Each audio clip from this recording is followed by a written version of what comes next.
Joseph, welcome to the Nifty Travel Podcast. Thank you, Alex. Well, one thing I always like to ask everybody is about your earliest memories of travel. Wow. I think my earliest memory of travels is full of ambitious dramas and the world of unknown because I was very young when I joined the travel and tourism in 2004, freshly from high school. And I didn't know exactly what was happening. So but it was one of the most memorable adventure that I encountered because for the first time I was in a territory that wasn't mine, and I had to make sure that I feel comfortable first and make the people who were with me also feel comfortable. So that for me it was an adventure of a lifetime. Oh wow! And do you remember where you went? Of course, of course. I was brought up by a French guy who gave me a map and a GPS and a satellite phone and tell me you are going to Cape Town.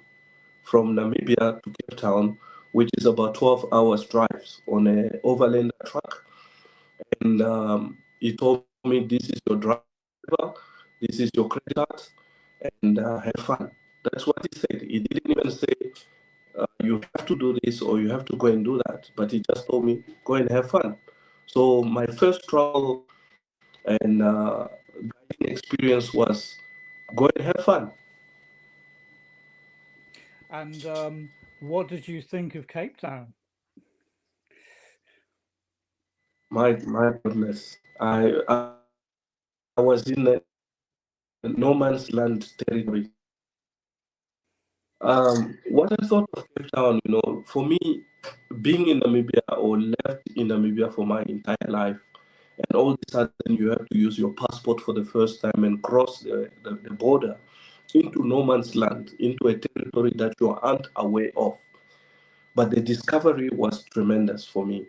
The discovery was absolutely amazing because I went with the best driver that I could recommend to anyone up to today. And that person showed me or educate me about Cape Town to the best ability that he could. And I was like, my God, are they kind of city like this one in Africa? Namibia, it's one of the most, we have Windhoek, which is one of the most beautiful city that I was grown up. But coming into Cape Town and see how developed was Cape Town, so I was entirely shocked, but at the same time amazed by what I saw in front of me. And did it change the way you thought about your own country when you went home again? Yes, definitely. Definitely. I thought Namibia can do better. We can make a lot of efforts, but then you realize the power and the size of the country that South Africa is comparing to Namibia. And you just realize Namibia has been doing wonder. And we are actually on the right course or the right path of making sure that everything in Namibia is sorted or is settled. But a lot went into my mind, and I dreamed of Namibia become South Africa once upon a time and have a city as beautiful as Cape Town and well organized as well. Hmm. So, what was it like growing up in Namibia? To be honest, Alex, Namibia, we gained independence in 1990, and me was a person who was born in the late 80 or in the early 80, in 83 to be precise. And we only got independence when I was 7 years old. So for me, the liberate or Namibia was a liberal country, and as a kid, seeing the independence for the first time, it was something which is different. And being raised in a country where we just earned the independence that was so hardly earned by my forefather, and my uncles, my fathers, my aunt, and the whole compatriot of Namibia. It was just an amazing feeling. But the best feeling came in 1994. I was about 11 years old when we actually have the first democratic election, where we had an election which was supervised by the United Nations, but at the same time, we as Namibian, we could decide, those who were above 18. So we had elected our first president, we introduced our first constitution, and we had so many things in that constitution that are practicable until today. So to be honest, being raised in Namibia, I feel like I was given a priority to be on this earth, to live and to be lived. Hmm. Oh, well, very good thoughts indeed. Uh, and I Yeah, guess your country must be one of the youngest countries in Africa. Is that true? yeah, it is among one of the youngest. We are only about 35 years of independence, and I believe there are some more countries who gain independence after, and but Namibia is one of the youngest, but not actually that young. We don't feel like young. We feel like we are old. And we take sense of pride in Namibia and the development that we have been achieving in the past 35 years of independence. Mm, absolutely. Well, um, well, the prime reason for having a chat to you today, of course, is because we are both interested in travel and uh, tourism. So it would be nice to chat about well, the countries that you take visitors around. So, um, well, let's start with Namibia. Um, so it's according to my research, it's one of the driest countries. Um, so does that how does that affect the kind of landscape that you have? Thank you, Alex. I will say Namibia is a multi-diverse country. We have, first of all, we have four vegetation types, which we have the savanna, we have the Karoo, and then we have the succulent one, and we have the Kalahari. So within those biomes live different diversity, different wildlife, and different fauna and flora within those areas. And being this diverse country, Namibia offer multi-faces activities within the countries, from the Kalahari, from the Namib deserts, from the coastal, which we have one of the oldest coastal line in the world, which is known as a skeleton coast, with some of the oldest shipwrecks that you can be able to find in Africa. And then you have also in the northern part where you have the savanna vegetations where you find wildlife in numerous number. We have one of the best African national park in Etosha National Park, which you can find for and with the largest population of rhinos in the world. Namibia possesses the largest black rhinos in the world and the largest number of free roaming cheetahs in the world as well. And with this comes a diverse in culture as well. We do have the ancient people, the first people to live in a southern Africa, which is known as the Bushmen or the Sun people. And the San people live on hunting and gatherings. Well, they still do live in between Namibia and Botswana. You find them in the area which is known as the Eastern land, which is the Bushman land. And then we have the Himbas. The Himbas are nomadic or semi nomadic tribes that are left today. But to be honest, we have about 21 different tribes in Namibia with 21 different dialects among them. And that make also Namibia a most cultural countries in Africa as well. So I understand conservation is very important. Do you agree? Definitely. We are the youngest countries in Africa, and upon gaining our independence, it took us 4 years to prepare the constitution. As we were preparing the constitution, I will tell you this, and believe me, it's that Namibia was the first countries in the world to have protection and conservations in the constitutions mentioned in one of our articles that we need to preserve our natural resources, we need to preserve our bios, we need to preserve what is for Namibians so that the future generation of the country can be able to benefit from this. So definitely conservation is one of our key. Even in primary educations, we educate the kids that this is a dustbin. When you have anything that you want to throw in the dustbin, you need to throw it in this dustbin. You can come to Namibia and you will witness the cleanness of this country.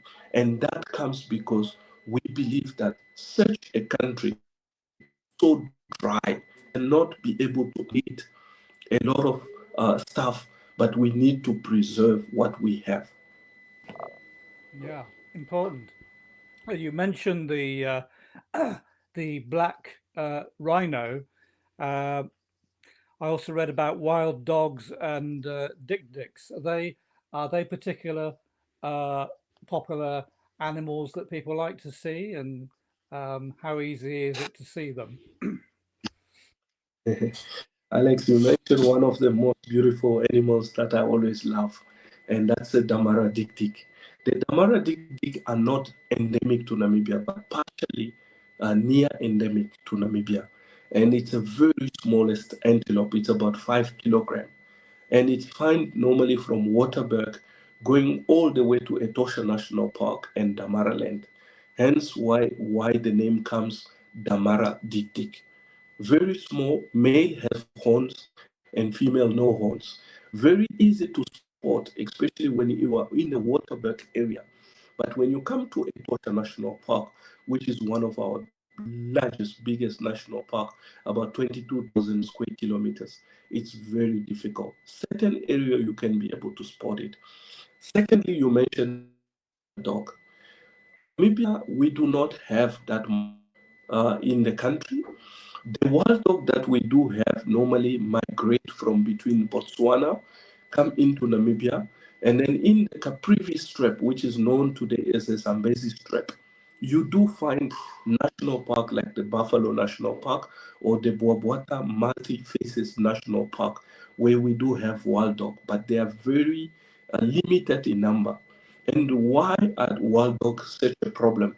It's because we do not believe that they are an important animals or important aspect of animals that can be able to reduce or minimize certain things.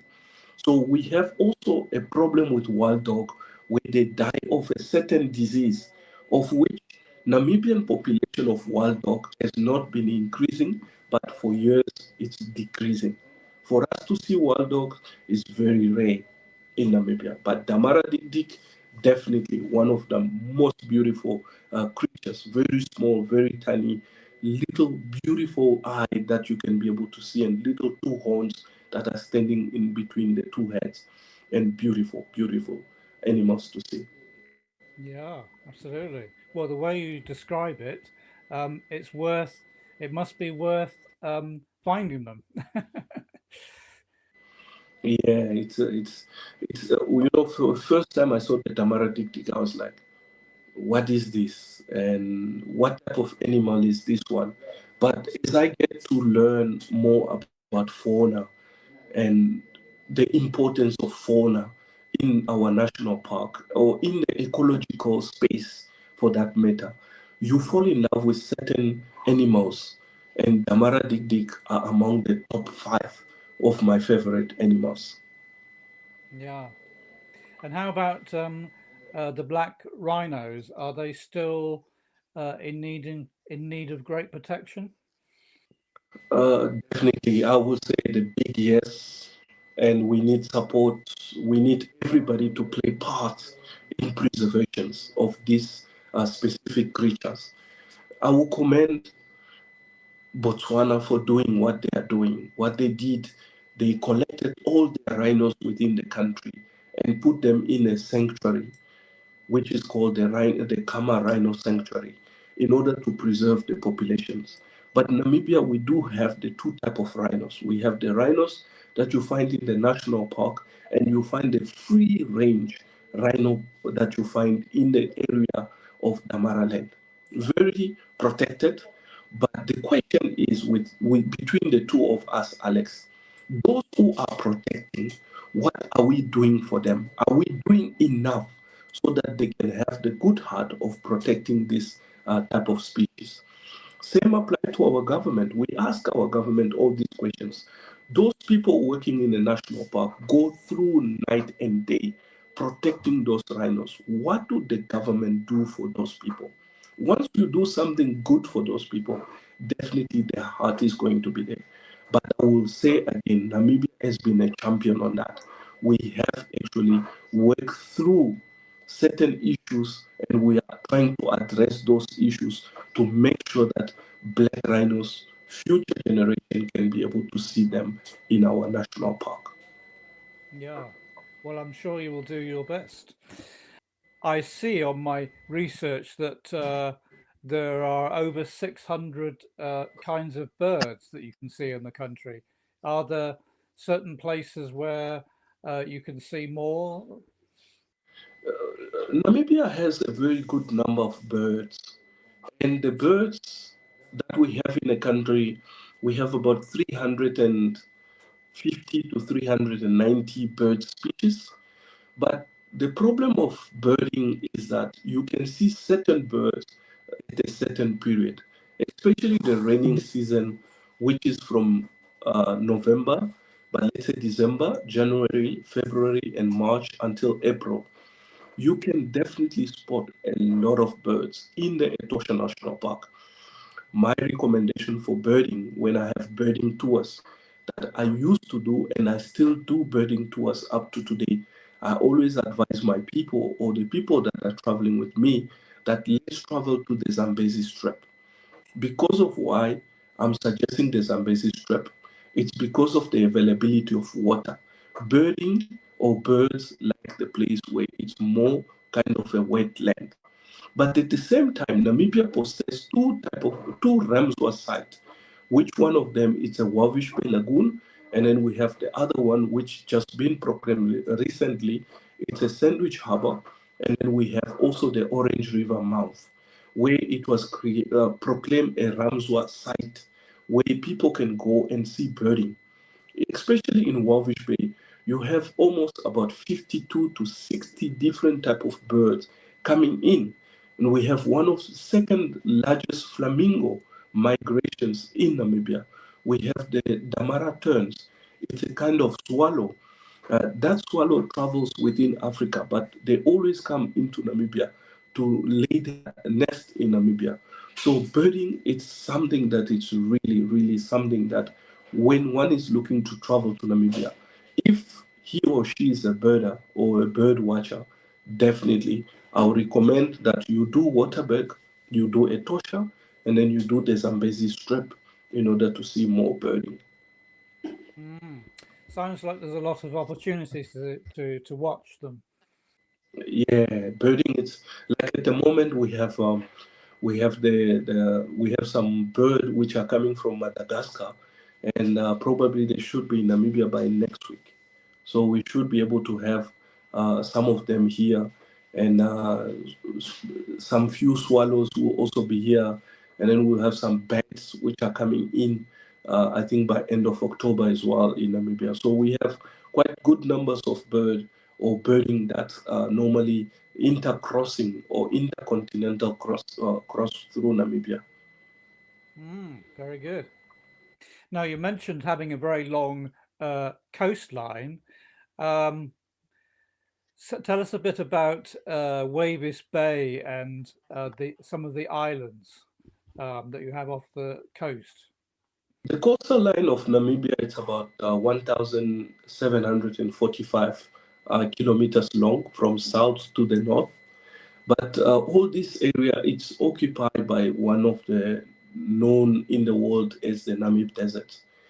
The Namib Desert is divided into three sections, which we have the southern part, which is called the Sakil and Karoo, and then we have the Namib, which is in the middle, and then we have the Skeleton Coast.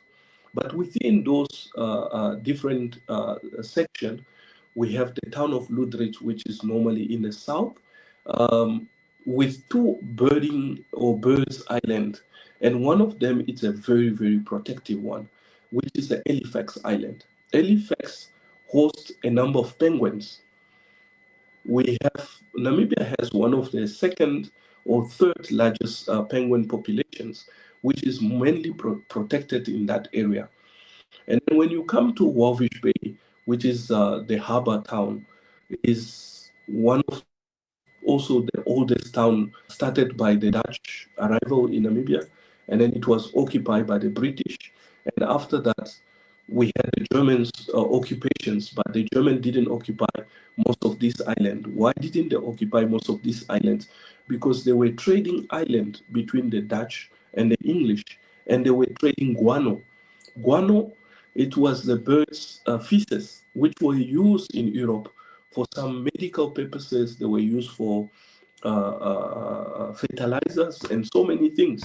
So those are islands that have been there, and we have been protecting those islands because it's a birding nest. It's a place where most of the birds that feel threatened within the space of inland, they can definitely go there and they can be able to stay there.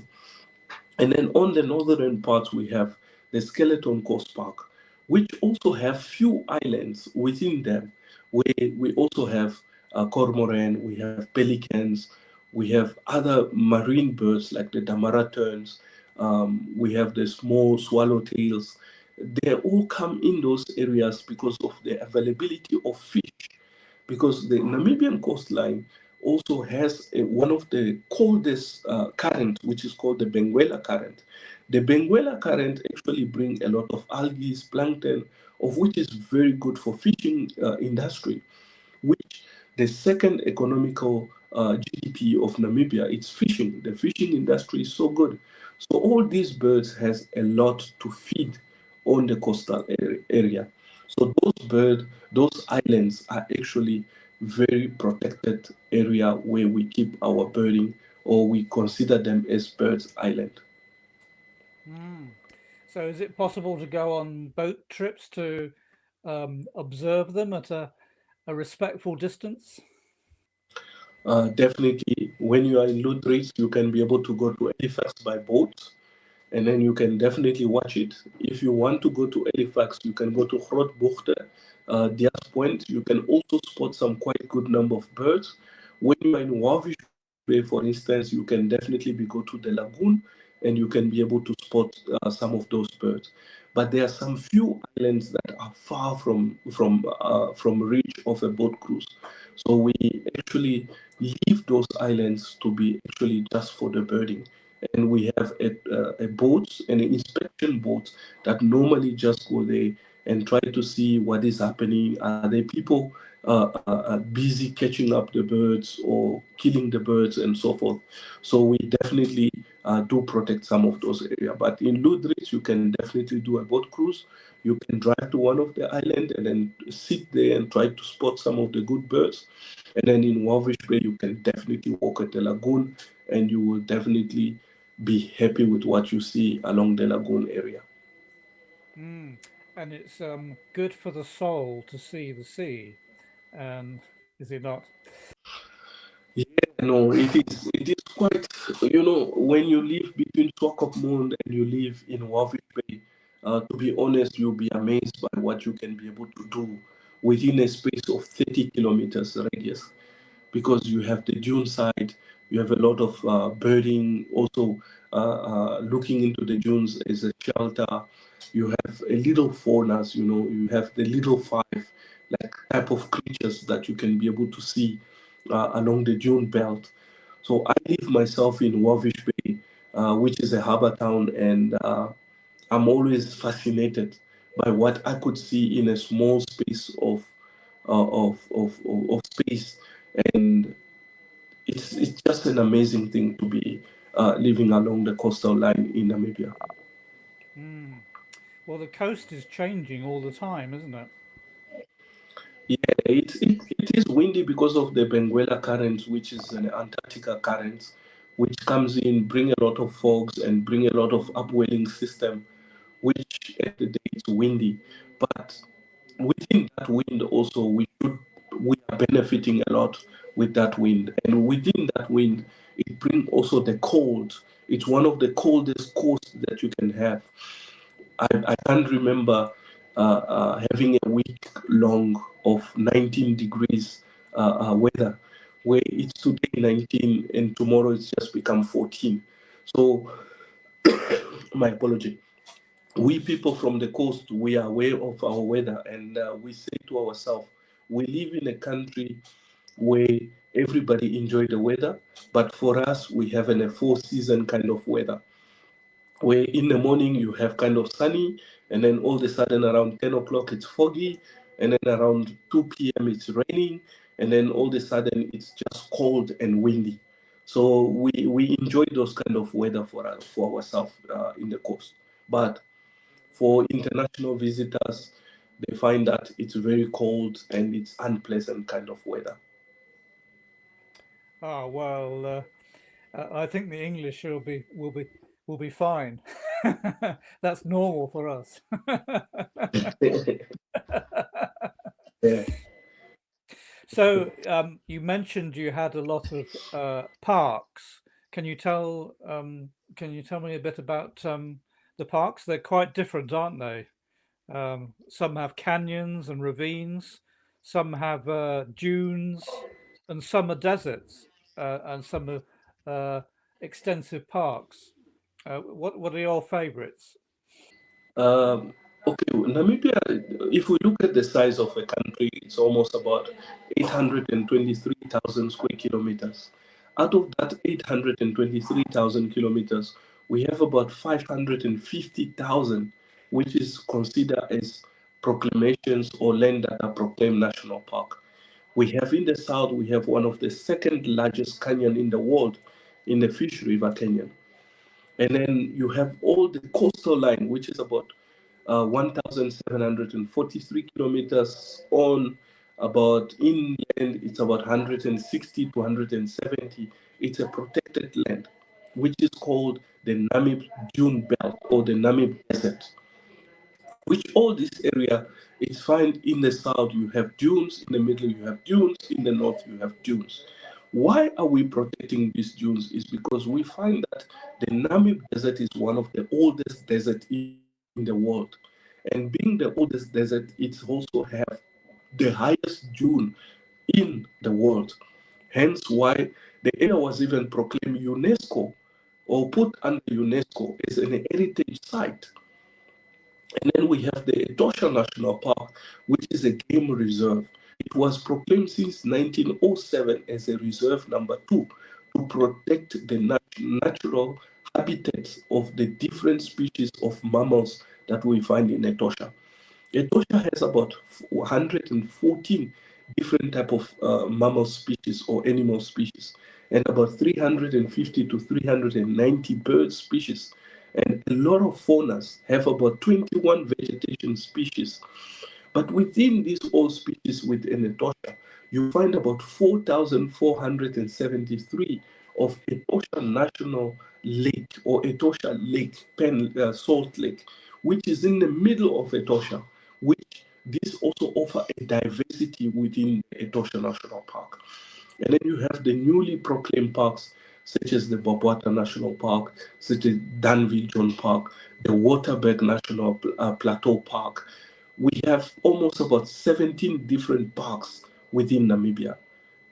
But the most important, the most beautiful parks for me, out of all these 17, it's always the Namib Desert. The Namib Desert tell you a story, and that story you can't match it.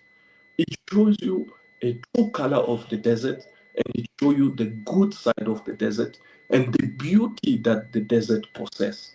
So for me personally, that is one of the most beautiful parks that I know we have in Namibia. Yes.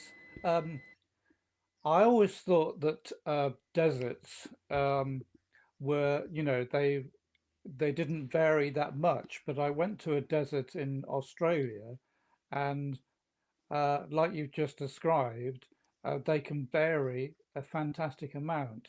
So, so you get different. Do you get different colors and different plants? Um, what can you expect to see in a desert in Namibia? Believe me, the Namib deserts offer a different true nature of the true deserts. Because when you are in the desert, you find sand. But when you look within the space of that sand, you find actually a combination of silicas, and then you find a combination of iron oxide, you find a combination of natural minerals, rocks that are combined in order to make the dunes. When you look in the dunes in the morning, the color is the sunrise. It gives you a different color. It gives you an ochreish color. But as the day goes, the water under the dunes start evaporating. Then it gives you a pure sand color, which is normally the reddish color. And as the time goes in the afternoon, that reddish mixed together with an oxidation, it creates a kind of blackish kind of color on the dunes, which is magnetic. And then in the evening, then you have a pure sunset color of something that it's unbelievable to even start imagining why the Namib Desert offers such a different color of the dunes based on the sun. And then when you come to the coastal line, you find white dunes, but with different oxidations because of the presence of the salt in the mist that we have. The oxidation doesn't take place that much, but the sand is still pure and costly. So that's why the Namib Desert it's a must visited place. It's a most fascinating place in Namibia, especially when you have someone who can tell you a true story of the Namib Desert. A person who can be able to show you the Namib Desert in a sense of understanding, in a sense of knowing the true desert and why this desert choose in this area. So you can be amazed by the color, the fascination, the oasis, the livings, and the non living that you find in the Namib Desert.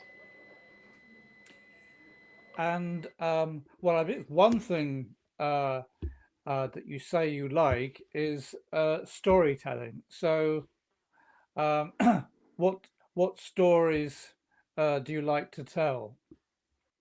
Uh, I'm an African man, and we were raised around fires. When we're raised around fires, we always have our grandfathers, grandmother telling us stories about the way things were happening, the way things used to happen. And for me, I combine this story with the new versions of what we see.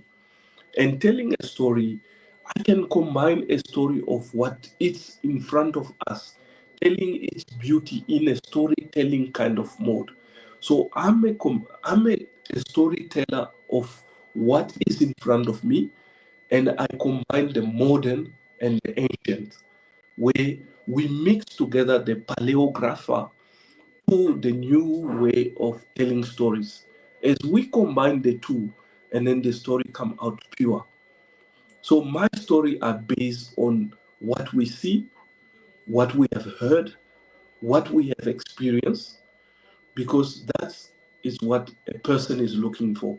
Is looking for an old story, is looking for the new story, and is looking for the combination of the two in order to have a fully summary of a storytelling. Beautiful.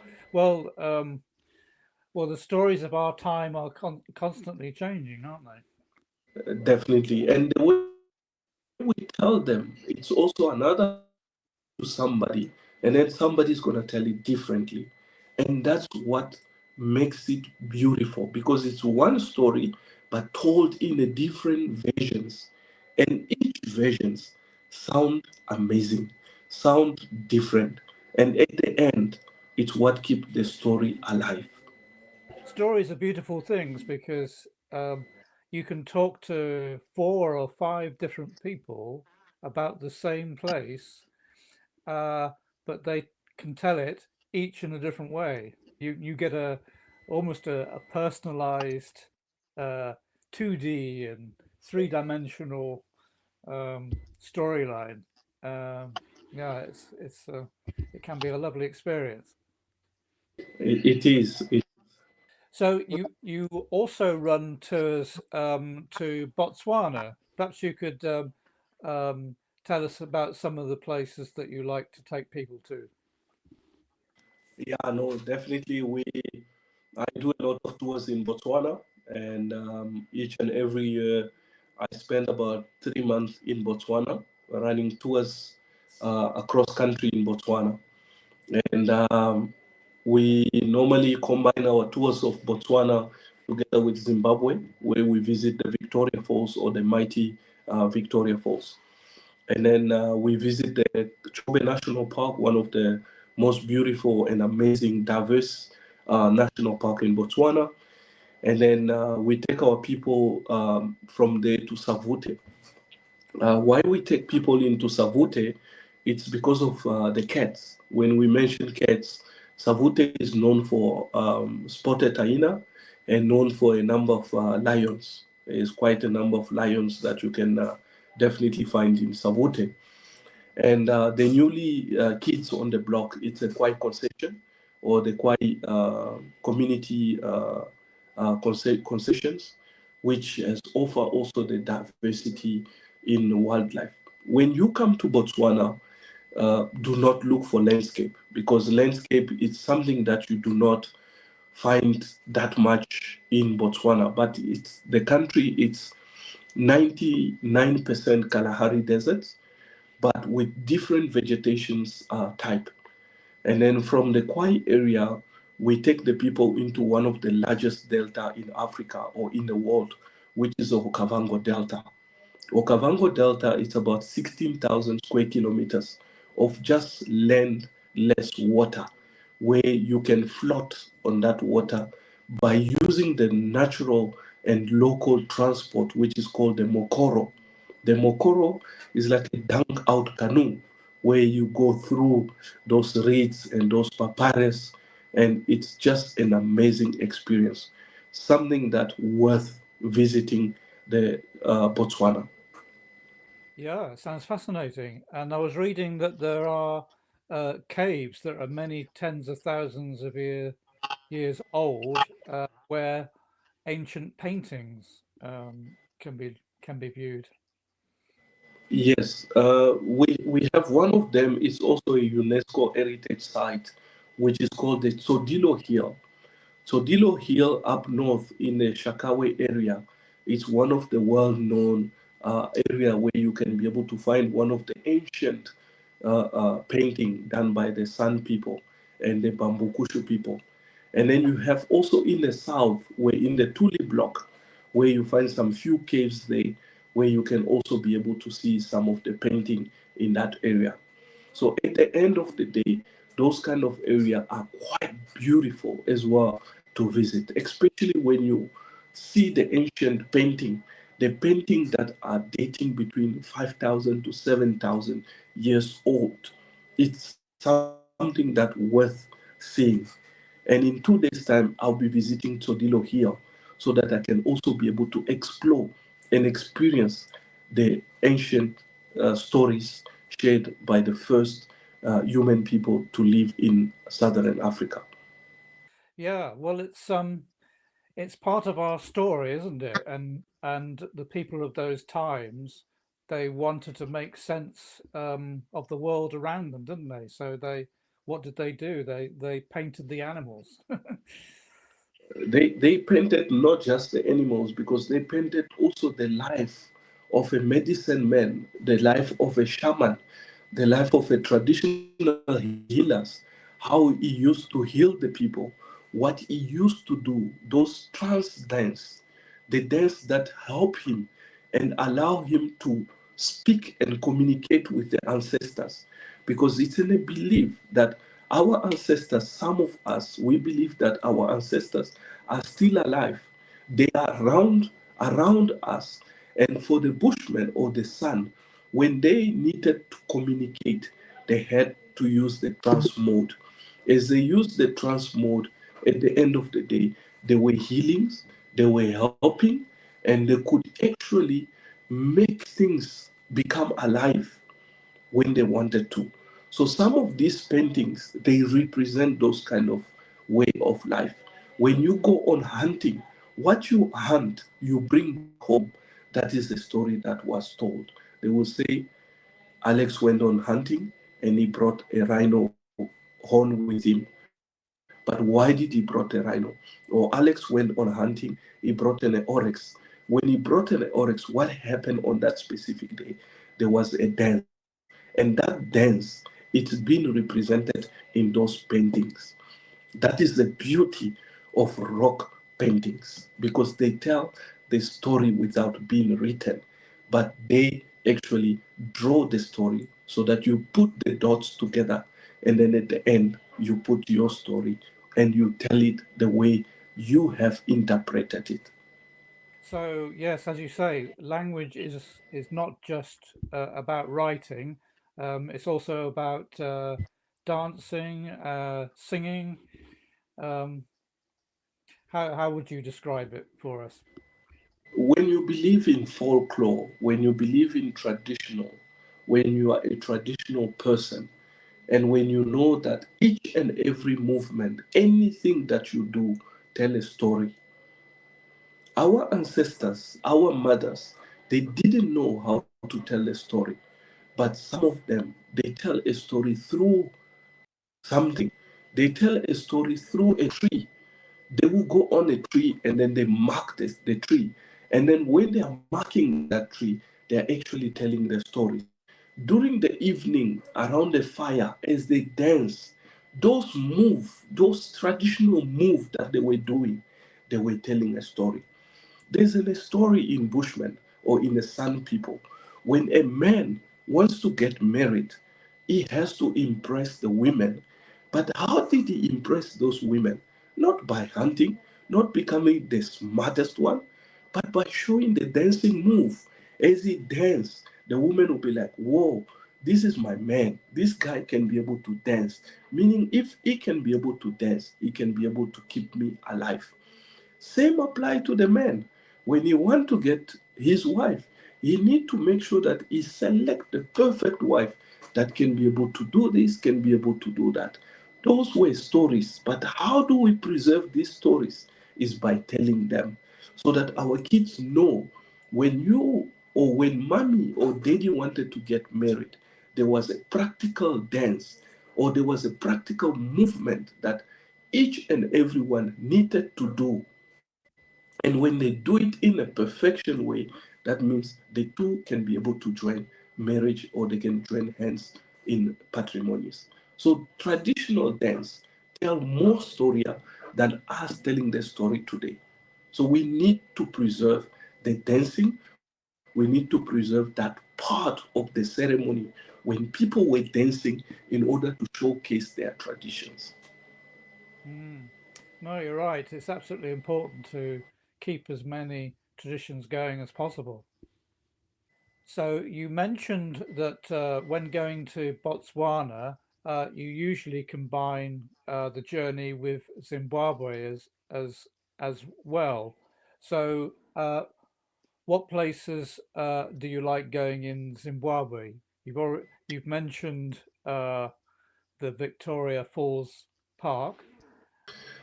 Zimbabwe offer a multi-faces regions or multi-faces area, But in most cases, because of the stability, because of what we can be able to offer at that particular clientele, we mostly offer the Victoria Falls and the One Year National Park. But it's definitely that this is not what Zimbabwe is known about. Zimbabwe is known about the Great Zimbabwe, which was actually the first capital city in Zimbabwe on the Rhodesia time. We have the Matopo. Matopo, you find also the oldest painting in the area. And then you have the Kariba. Kariba is the natural made main dam, but offer such a beauty in that area. Zimbabwe offer quite a lot of things that even Botswana or Namibia can't offer. But because of the instability, because of certain judgment that we intend to judge, so we offer the nearby park, which is the Wange National Park and the Victoria Falls National Park. Those are the only two places at the moment that anybody asks me about Zimbabwe, I will definitely offer those two areas. And I was reading that there's a medieval city, or rather, the ruins of a medieval city. Is is that an area that's possible to go and visit? You can definitely go and visit the ruin of the Great Zimbabwe, or the Matopo ruin. Definitely, the road is good. You can drive there. You can have about 3 4 days visiting the Great Zimbabwe and the ruin, and then you have the Eastern Island, which is a beautiful area as well.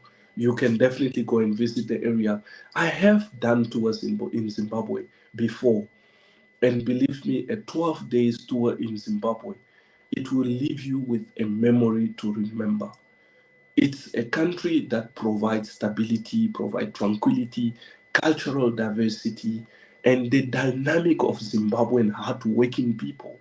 It's something that I'm always fascinated about. And it's a little different, isn't it? Landscape-wise, there are more hills and mountains. Definitely, Zimbabwe. That the Eastern Island has one of the most beautiful countryside that I've never seen any other places. It's combination of vegetations, the mountains, and other stuff that make that area the most beautiful part in Zimbabwe. You mentioned the San people. Uh, they must be an ancient people because I've seen them mentioned across many countries of Africa. So, were they the great travelers of their day? The San people were actually living as a hunters and gatherers people. They were, in short, to be said, they were nomad people, or they were practicing nomadic lifestyle. They had no steady home. They had no home that they could stay for 2 years. So they will come into an area today, like in the Kalahari, they hunt, they find an oryx, the whole village move to that place. And then the next day they find another oryx, maybe about 50 kilometers, they all move there. So they had no house or no places that they could call home. They only came to know home when the people or the migration of the Bantu speaking start gaining momentum on them. That is when they realize that wherever they go, they will see this, or whenever they want to go, they find this.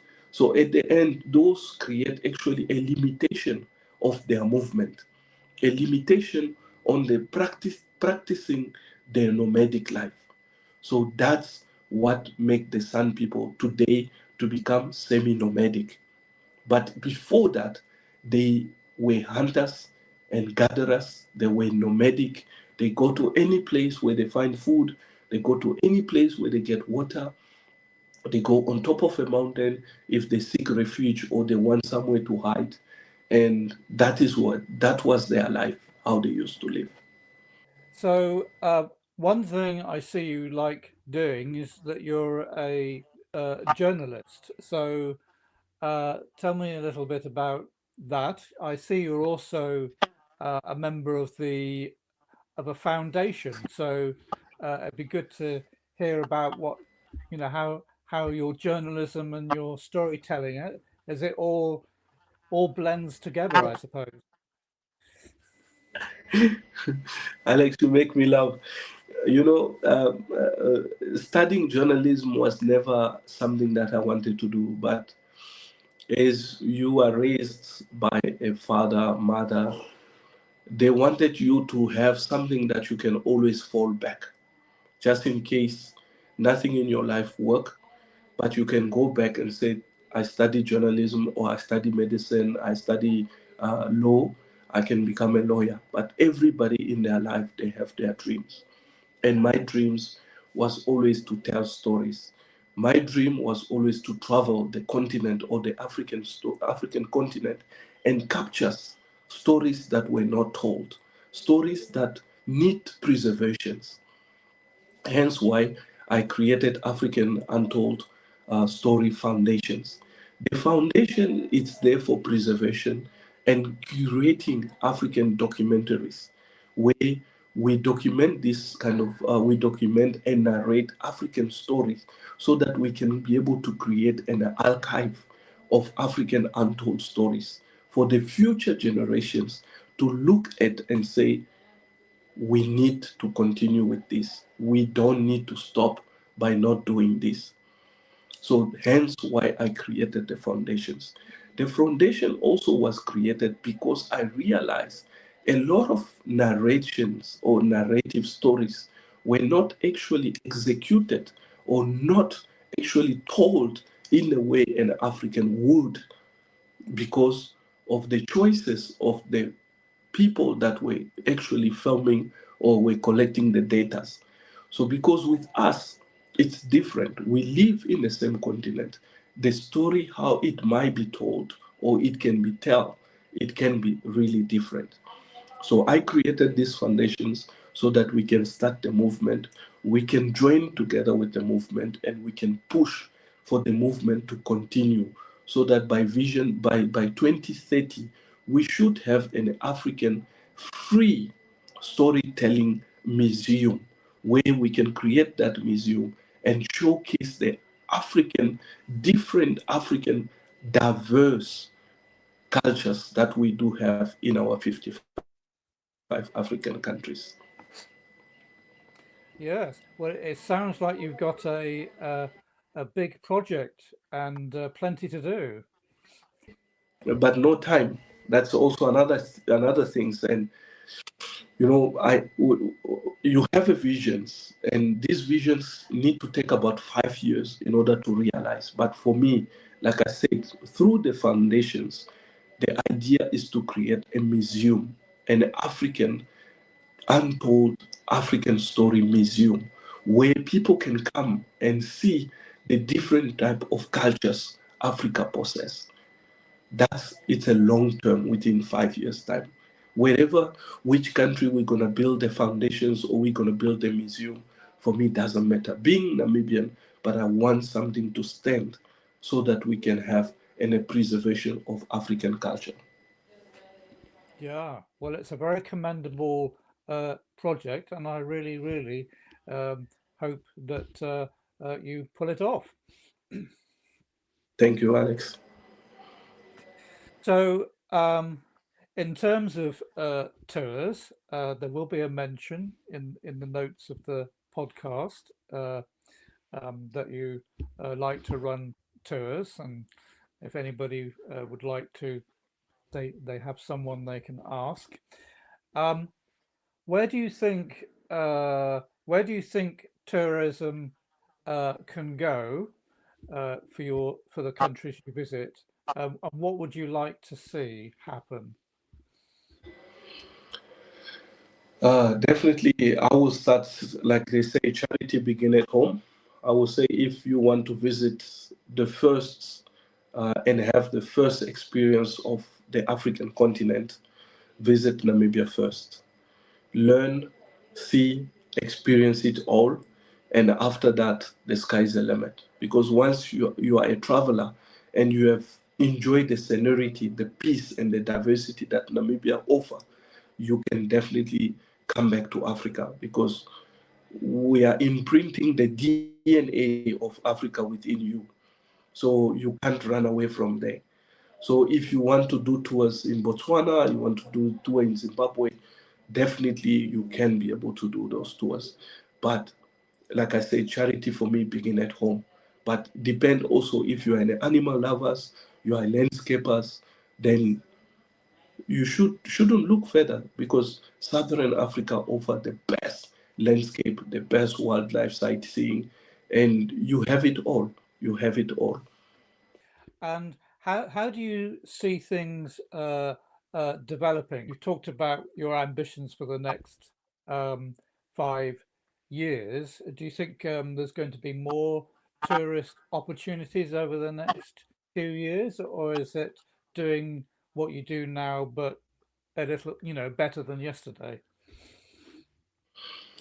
I think we took the knockout during the COVID pandemic, but as I see now, since 2022, things are moving further, things are increasing, and there's crisis all over the world. We are in economical recessions that nobody is looking to mention, but we are facing a lot of difficulties since the COVID-19, and we have not fully recovered. But I believe that within the next 4 or 5 years, we should be fully recovered, both countries and personal. We should definitely be on top of our game. So with that, I see a lot of numbers in travel and tourism increasing, and we have the new generations that is living on social medias. They see the different countries, they see the different offering that each country is offering. So I believe, personally, I believe that we are in the right path. That's why I said within 5 years' time, through the foundation, we should be able to create an African museum that will host the 55 different ethnic, or 55 different countries, ethnic within one, under one roof, where we will be talking about stories and tell those stories to the future generations. That sounds very exciting. It is a dream, and I believe that the horizon is only the limit, not the sky, because we have gone to Mars. So if we have gone to Mars, then we have reached the sky already. Well, Joseph, I really appreciate your time and telling me the story of your country and your neighbours. Uh, and yeah, well, I could talk to you for a very long time about travel. Um,